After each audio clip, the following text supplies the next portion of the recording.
The wild here doesn't whisper, it roars. Glaciers crack like thunder. Waterfalls carve paths through time. And in the middle of it all, she waits. Motor yacht unbridled.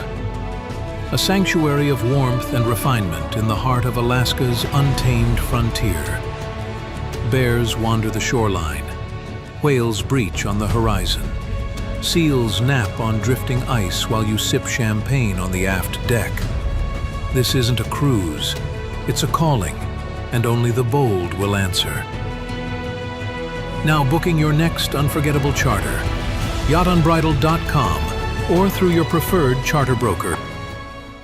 Top of the morning, afternoon, or evening, folks. It's Captain Liam here from Motor Yacht Unbridled. I've got the pleasure of Joey Meen join us today in today's Captain's Chat. Joey, how are you? I'm very well, thank you, Liam. A pleasure to be here. I appreciate you offering me the opportunity to talk to you today. Oh, we're just talking about how you kind of created the industry in a sense, and tell everyone a little bit about the kind of two hats you wear, or I'm sure you wear many hats, but the two kind of professional hats you wear. Yeah, I've worn a few professional hats over my time, Liam, I have to say, but the current hats that I'm wearing, so I'm working with the International Association of Maritime Institutions. So they are my official employers, if you like. I work in the Superyacht department under their umbrella. We basically manage maritime education right across the disciplines. So that's what we're about. So our membership is wide and vast across the sort of global aspect of event industries. The Superyacht being the one, obviously, as I say, that I'm involved in.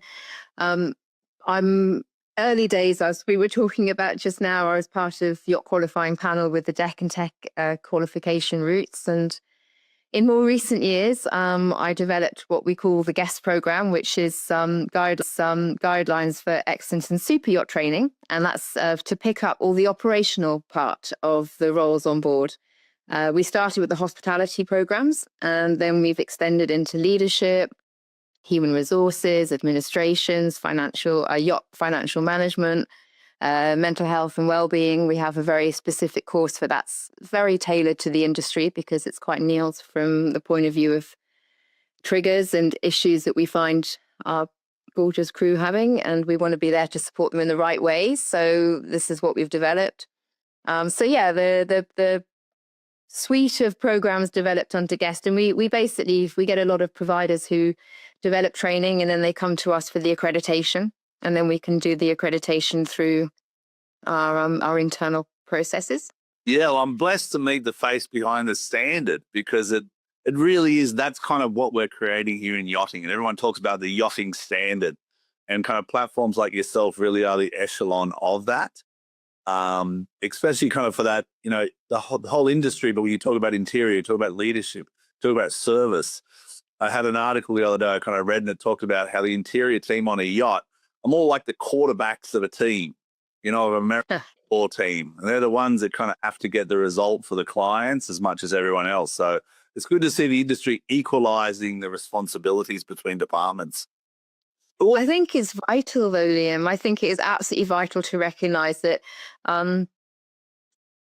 We used to say when we were setting guests up in the very early days that we have to look at the cohort on board as being three legs of a stool. You know, one leg goes, we all fall apart, and everybody has the exact same value of what they're bringing to the onboard environment. And the interior is also on top of that, the front line to the guests and owners pretty much most of the time. So, you know, there's a lot of skill sets that are needed there, and a lot of appreciation for the work they have to do. Yeah, but to have those skill sets, you do need the standard, you need the training. And that's where I see the industry's finally starting to recognize that training. Over the last 5-10 years, I'm talking, when I say fine now. Now, it's not just this last year. It's been a lot of work you've done over the last kind of 20, 30 years, as you say, to build it. Then we talk about the Superyacht Alliance stuff. What's the core mission of the Superyacht Alliance? Because that's a non-for-profit. It's not for profit, and actually it's very linked to the word standard. And I think this is where I kind of, I suppose,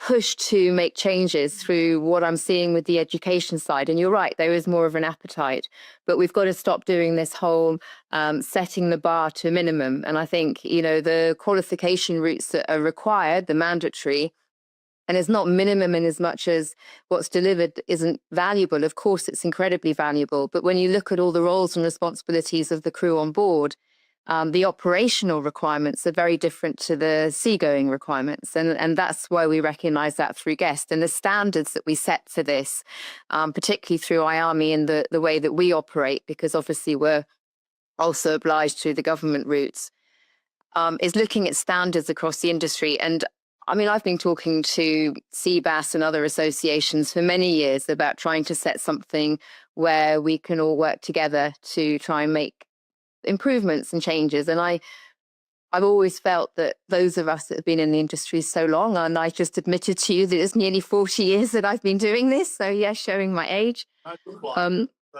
Well, you're just too sweet. But I think I feel very accountable for what's coming in the future. And I feel that we, as those of us that understand this industry from the beginning, can see how quickly it's grown. I mean, it is absolutely nuts how quickly this industry has grown. I remember back in anyway, let's not go back that far, but I do remember when it started, and it was, it was a very different atmosphere to what we have now. And because of the volume of boats, being launched, every boat that launches, there's a new layer of companies setting up, crew required. This is how the industry is constantly growing.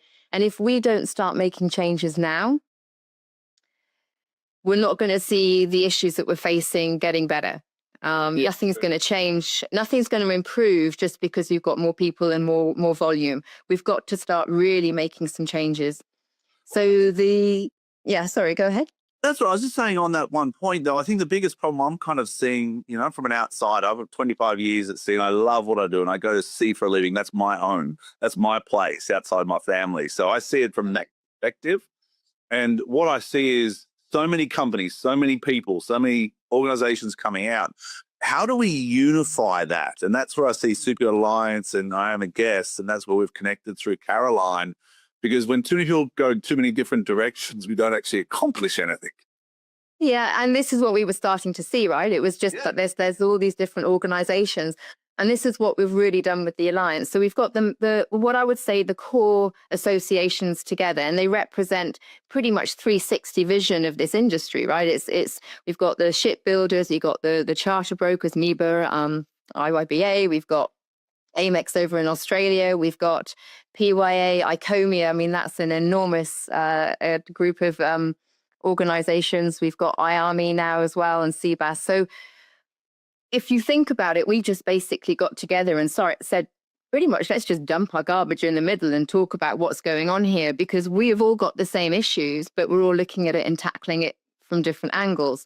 So if we start looking at what the problems are and we start addressing those and challenging each other on where things are going wrong, and actually where things are going right, because we have to learn the right lessons as well. So it's all about looking at the bigger picture and looking at it from a far more broader reach than just our own channeled areas of expertise. So this is what we did. So we basically a couple of years ago all got together. The right people are in the right place at the right time. This is how I'm feeling about it. And since then, we've created think tanks. We've got Raising the Bar think tank around retention, recruitment, HR practices. We've got Changing Tack, which is changing tack on crew welfare. We've got organizations such as iSwan involved, Seafarers Charity, UKSA. So we've got big players in here that are working together to bring as much influence from outside in. And the platform is there. Anyone can come in and join any of them. It is totally inclusive. We have onboard safe operations where we've got organizations like CHIRP, members of ISS involved in that. We've got a lot of captains and crew involved in this group as well, trying to look at the actual safety issues that are faced with the onboard ops, and that includes as much anything, the human element, as well as sort of everything that's linked to that. We've got the bridge between, so they're the crew management companies, the large group of crew management companies that have come together again, anyone is welcome to join this. And then looking at the onboarding and HR practices and where that gap is between, crew being employed, and then how that journey of employment is, and where the responsibility lies with, ensuring and safeguarding crew in their employment. And then we've also got the group that Caroline and Karina are heading up. I'm calling them at the moment the Crew Workplace Culture Group. I know they have a slightly different name at the moment, but that's a very large group of enthusiastic and very passionate and knowledgeable people. And we're hoping that this group can then start working more on the behaviours and the autonomy of reporting and how we can support crew in that environment. So and the think tanks, we've got open doors for other think tanks. Each think tank has working groups. So we've got lots of activities going on where we're really pinning down certain topics and focus groups to work on certain areas. We've already started building code of ethics, for example, with recruitment companies. We've got an image for the industry for new people coming in, a whole load of resources that are being developed at the moment for how to get into the industry.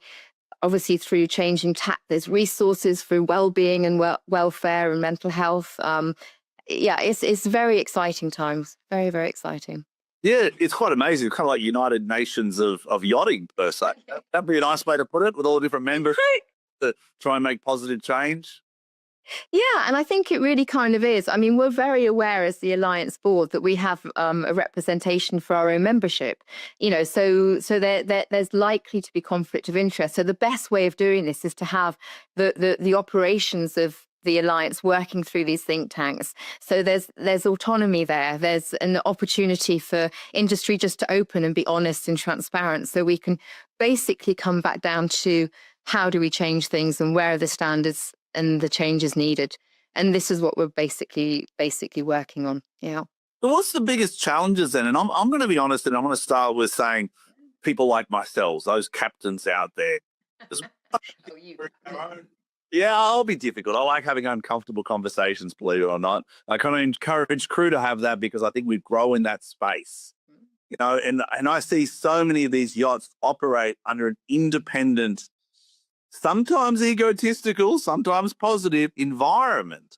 So how do we create these action items, and what's the biggest barriers you see for widespread adoption of the standardization of training and professionalism on board?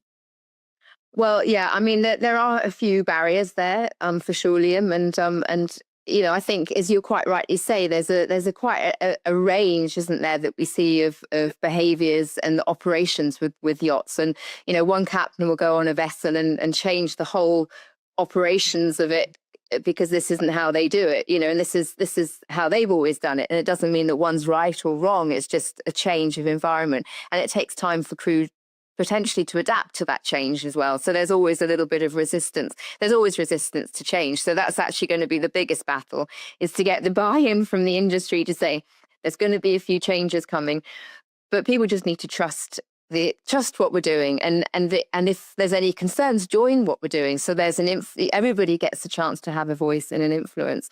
But I think the biggest barriers we've got really and it is linked to education, I think, is that there's just such a different level of where people have either invested in themselves or they haven't. And those that have invested in themselves, whether it's through leadership, whether it's through any professional development, are obviously going to benefit. And that means that the ripple effect is going to benefit those on board and those that they work with, and also people they communicate with in all different areas. It's, contractors, owners, is having that language skill and that negotiation skill and the communication, and that all comes back down to training and the right leadership training as well.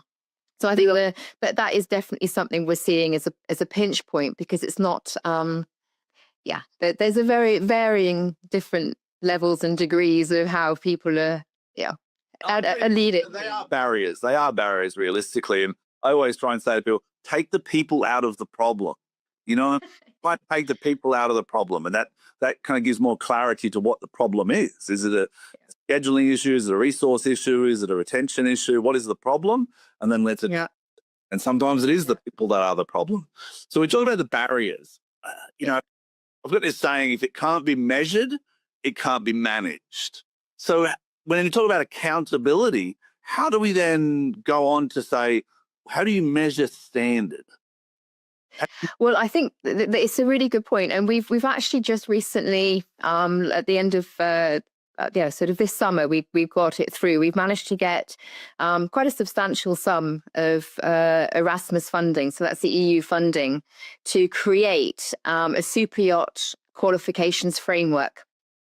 Okay. And that's in education. So we've also currently, I told you I was busy. We've got various teams now working to create an entire qualifications framework. And to do that, we have to start with identifying each individual position right across the board. So we've got one team working on shipyards, one team working on service, one team working on crew. The crew is reasonably easy because there's certain required qualifications there, but we're working on the benchmark of operations, the actual operational side of things, and that's right across the board. I think we've pinpointed about 150 plus professions in our industry already. So within that, I know it's a lot. You wouldn't believe how many there actually are. It's quite a shock to me too when we went through this list. And each one, we're now identifying the role and responsibilities, what attributes and skills, what qualifications they may need, how that individual will work in that environment. So whether it's training on the job, whether it's vocational, whether it's prior learning. So we're looking at this. We're identifying qualifications and training that's already existing, because it's important to recognize what's already out there. We're not trying to reinvent the wheel here. And then also pinpoint areas where maybe there's better support or more support needed, where we could then develop training around it. So this is literally right across the whole industry. That framework, which hopefully will be done in a couple of years' time, I think we've got 2.5 years to get this across the board, to get the Erasmus funding for all the parties involved in creating this. Will then be a framework for this industry to use. And this framework is where we start from, Liam, because once we've identified that, firstly, we're creating a professional environment within our industry. There's an easy route for people on the outside to say, if I want to become, then I need to do this or have these skills. Within the industry, it's creating a whole load of new opportunities from a ship to shore point of view for career opportunities, pre-planning. You can plan a few years ahead to get to that position where you want to go. And likewise, internally, the shore to shore routes as well. So it's giving this industry a structure, and it becomes a professional environment. And if you look at any other environment, whether it's aviation or anything else, there is a very set, structured framework of qualifications within that entire industry. So this is where we're starting from. So this is already, if we've kicked this off already for a few months now. Well, that's really exciting because, so many, back, say, 15, 20 years ago, I started 25 years ago in Fort Lauderdale, and so many people back at those times, I'm just going to do it for a couple of years, earn some money and go home.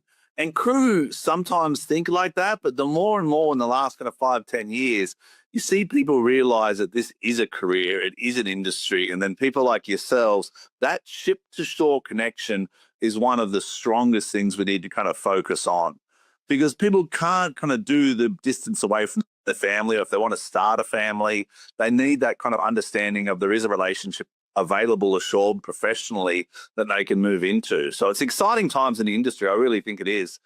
I've kind of got into this a year ago about this social media and these captains chats, because it's my time to give back. I've done a lot in my career. I'm very blessed, all the wonderful places I've seen.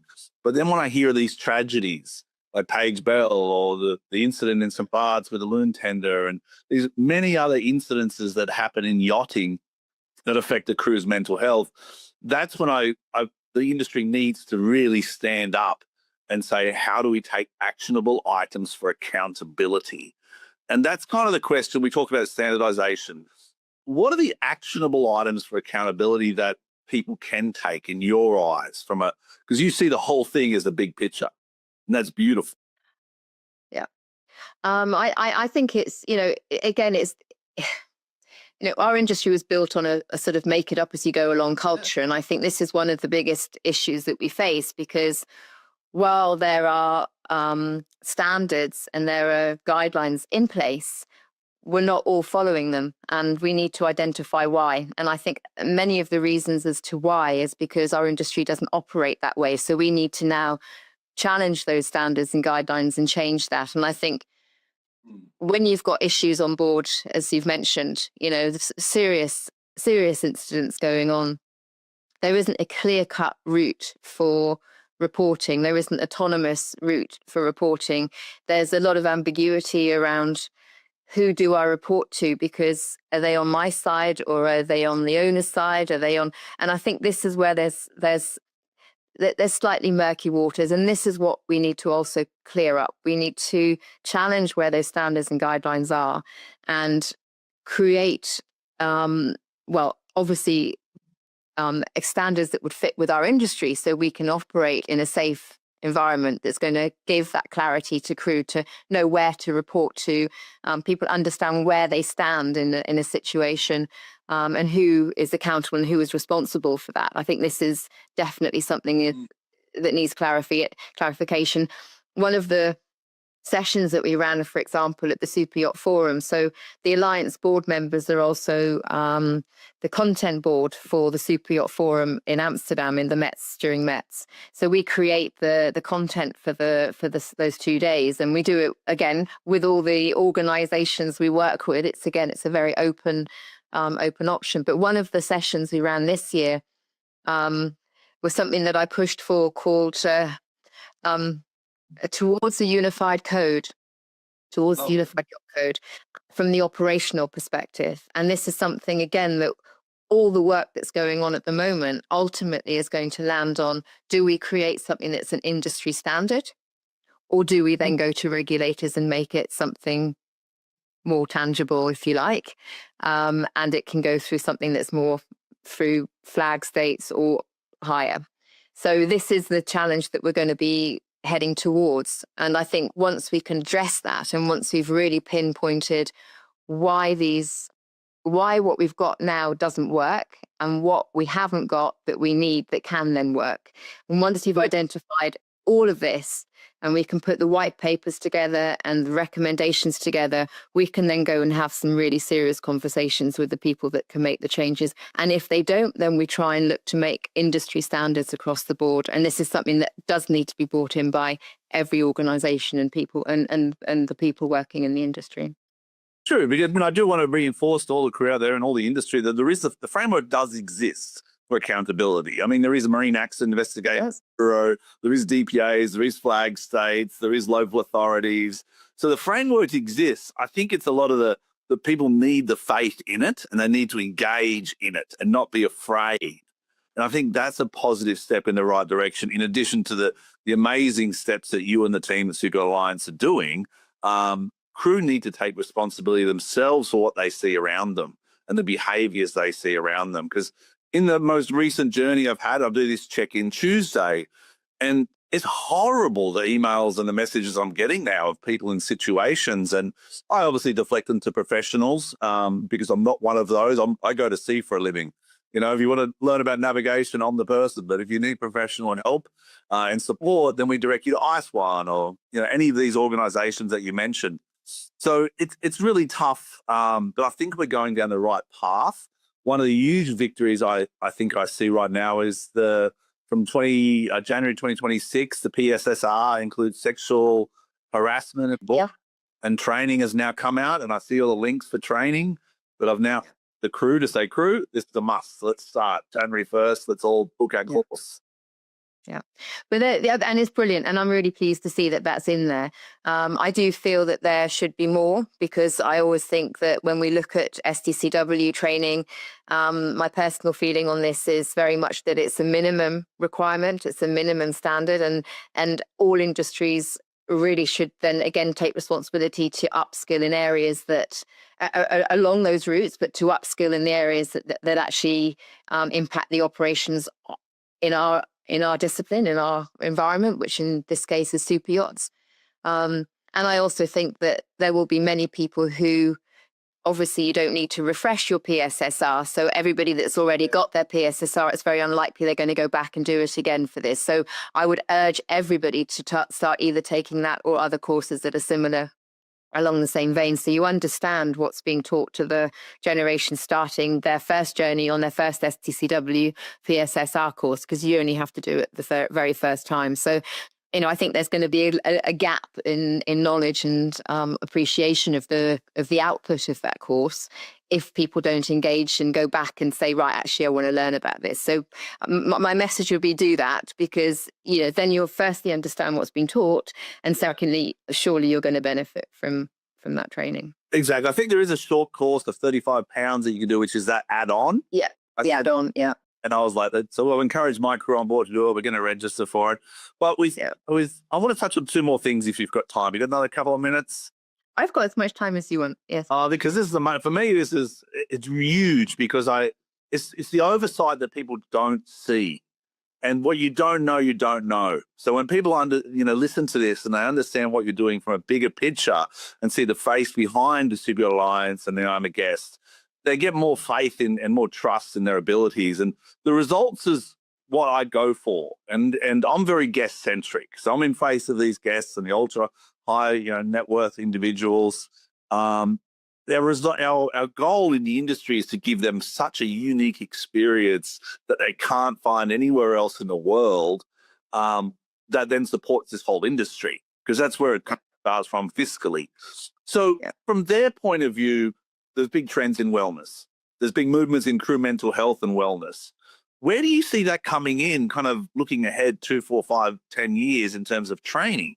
Because we just can't put a masseuse on board and say, tick the box of wellness, or have access to a psychotherapist and say, tick the box for mental health. How do you see that big kind of, thing to wrestle? Yeah, I mean, I think that there's going to obviously be a lot of conversations around that, because it is an issue. And I think for me, a lot of it is down to the narrative that starts the owner's journey in their experience of having a boat. I think, we need to again shift that culture of, it's trying to encourage them to save money, for example, or we can get you the best deal on this, and, we can save you money on this, and the crew budgets, we can cut this down to save money. And I think the narrative in the industry needs to change right from the very beginning, when an owner first starts making any noises towards wanting to have their own boat, whether it's in a new build or buying, a secondhand boat. But it's let's change that narrative to say, you're going to have the safest boat. We're going to guarantee you're going to have the safest boat. And these are the reasons why. And actually things like mental health, well-being, protection of your crew, let alone protection of the owner and his family and his assets. I think if we can change that narrative right from the very beginning, right across the industry, from sales to yards to brokerage, where we're selling them the safest environment they can possibly buy. And to me, that then is something that surely is going to firstly attract the right owners into the industry. Yeah. I think that is an issue. We have varying different expectations from owners and demands from owners that, again, doesn't help the situations. But also I think those that have yachts are going to feel far more appreciated. I bet you if you asked any owner or every owner whether they felt that their crew were trained enough, or where they think the pinch points are, they wouldn't have a clue what's going on behind doors. And I think if they really truly realized what was happening, they would be probably quite shocked. So to me, it's about the industry again taking accountability, being responsible, and actually selling that transparent dream to the owner to say, no, we're going to make sure your boat's the safest thing that's out there, and this is what we've got to do to get to that. Make that the exciting journey, not cutting costs on crew budgets, or not giving crew training budgets or time off to be able to invest in themselves on professional development. That should just be built into the culture of owning a yacht at a safe environment. And contractually as well, like crew retention policies. What is the vessel's crew retention policy? What is your continuing education policy? What is your wellness policy? What is your access to mental health? These are key questions that crew to ask. Yeah, but they should be the norm. Yeah. And this is where we're really falling down, because the norm isn't being talked about. It's not normalized. It's not the vocabulary and the talk that's talked is never around that. It's always around what we can save you on, and how we can cut a corner here, or how we can get you out there quickest. It's like we've got to change. The only way, when we're not going to be able to send owners to school, right? I mean, we're not going to see that anytime soon. So the only way we can educate is through the systems, through the way, the process that it works. Yeah. The aviation industry wouldn't turn around and say, sorry, no, we or yes, we can do anything you like with compromising safety. It doesn't work that way. We shouldn't work that way either. No, you're all right. And there is, that is a sad side of the industry. And firsthand, I know the experience. I've had conversations with owners and management companies about decisions of whether it's servicing a crane or things like crew budgets or training allowances, or for me one of the biggest one is environmental sustainability or environmental accountability. What are we doing for the environment from an individual super yacht perspective? What portion of our budget is allocated to giving back, whether it's through organizations kind of like the yacht offset or yacht carbon offset that do wonderful work? That's a minimum. You know what I mean? What else are we doing to help companies like Seakeepers and many of the other maritime organizations that look after environment? That's where I struggle as an active captain. I'm like, when I look at a budget of 100%, I'm like, can we please just put like 1% to the environment, 1% crew mental health, 1% to kind of, and then I look at charters that come in and brokers and people getting 10s and 15% and 5%. And I'm like, just one for my arcs and my poor turtles out there. I'm not asking. It is, but it's so vital that this happens. We're actually working. So IAMI is working, and it's an alliance driven project. But we're working with the Water Revolution Foundation, and we're building a program of sustainability courses. So we're having a practitioner one for all crew on board. And again, it'll just be a short course, but it will be an awareness course. And it's based on the crew sustainability guidelines that were created a few years ago that Water Revolution Foundation headed up. Yeah. And we're looking at building a sustainability officer. So we would like to see an officer on board that's actually done this course, that is then responsible for managing certain influences and practices on board that every yacht should have. And we're looking as the Alliance to register those officers in a professional register to say, no, these guys and girls have done this course. They're actually out there operating, and these are the yachts they're operating on. We want to show that value and highlight those that are doing the right thing. But we're also developing an advisory course, and that's for all the owner reps and the management side of things, so that narrative, again, that's going to owners right at the offset is going to also be sustainability driven. And that's the big course that we're working on at the moment with them. And then also a couple of other courses as well that's linked to that, that's further up the chain, if you like, with or from the beginning with the yards and the build and also with the Yeti as well. So yeah, there's quite a lot of activity around the education side of that, which I think will help. I hope will help.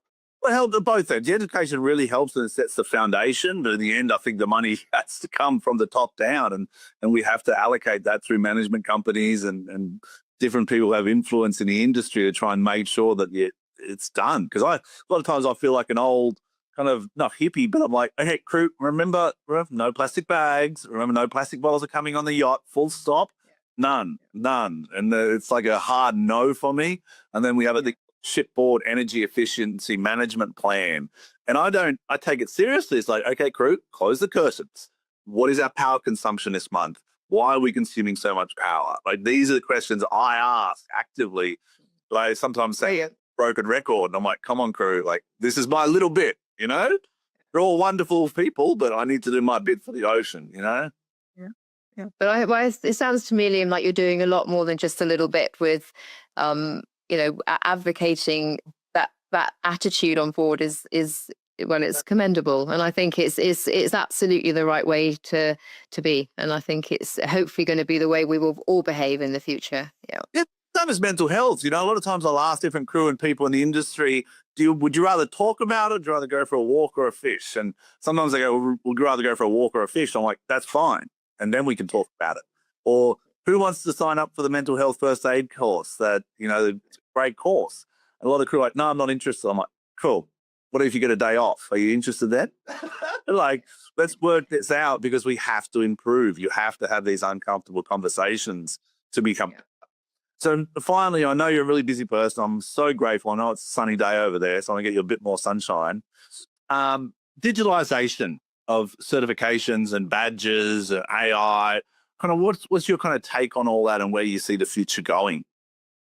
Well, we are all the qualifications now that are issued through IAMI, which includes the qualifications we issue on behalf of MCA and the guest program, are all e-certificates. They're all digitalized. We believe this is absolutely the right way to go. I think it's also actually easier for crew to manage their qualifications in that way. There's all sorts of different apps out there you can store your qualifications in. So I don't think that this is going to be an issue. Who needs to be plugging around with bags of paper? I mean, that doesn't, that's not the world we live in now, right? So yeah, that is something. And I think my army now have got are developing a new system for MCA. So they're MCA modernizing all their qualifications and the training. And that includes the super yacht side of qualifications. And that also is linked to where IAMI sits because we do all their assessments and certification. So we're digitalizing everything. So there's going to be a lot more digitalized type assessments where it'll be various types. So we're getting away from that pen, paper, written exam.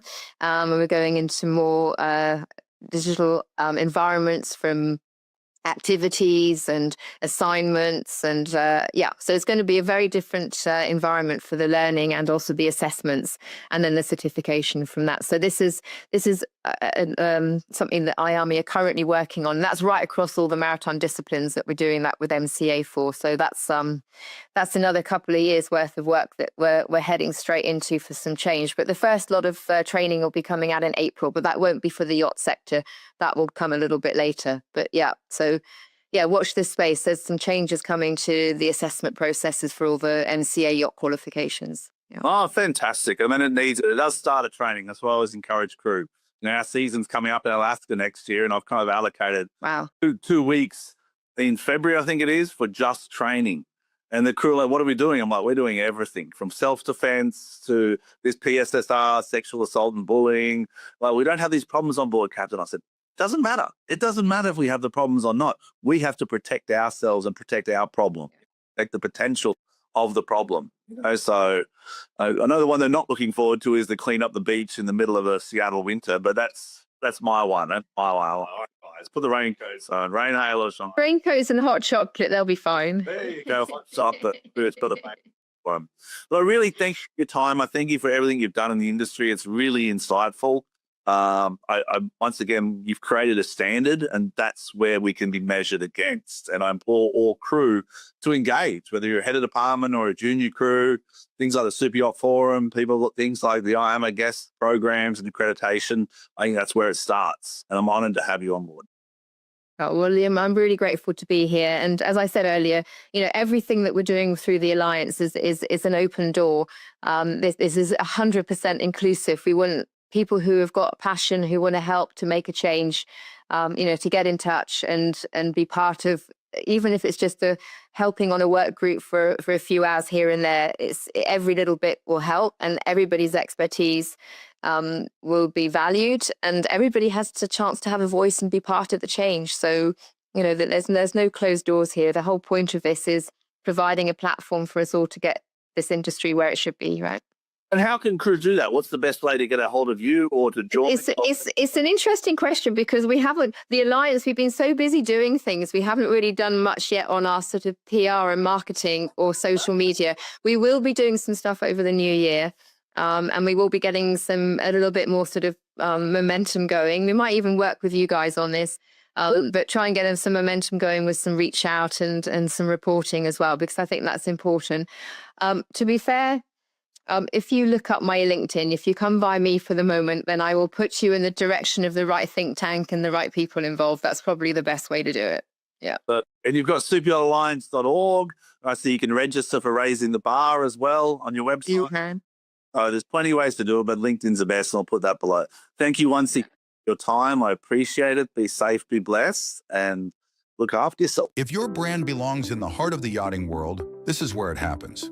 Yachting International Radio reaches over 1 million yachting professionals and enthusiasts every month, with 77 million impressions, 220,000 social followers, and 74,000 podcast subscribers.